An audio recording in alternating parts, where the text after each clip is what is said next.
તારીખ 8મી જૂનના રોજ અમદાવાદ મ્યુનિસિપલ કોર્પોરેશનના ફૂડ વિભાગને માહિતી મળી હતી કે લક્ષ્મણભાઈ ઇન્ડસ્ટ્રીયલ એસ્ટેટ કે જે ઇન્દ્રપુરી વોર્ડમાં આવેલી છે ત્યાં શંકાસ્પદ ઘીનો જથ્થો છે.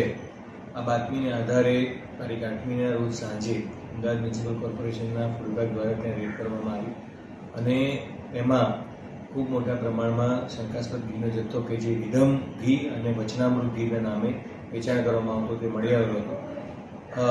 જે પ્રાઇસ ઘીના ડબ્બા ઉપર લખેલી હતી અને જે મેન્યુફેક્ચરર દ્વારા સ્ટોકિસ્ટને આપવામાં આવતું હતું એ પ્રાઇસમાં ઘણો મોટો ફરક જોવા મળે અને એ ફરકને આધારે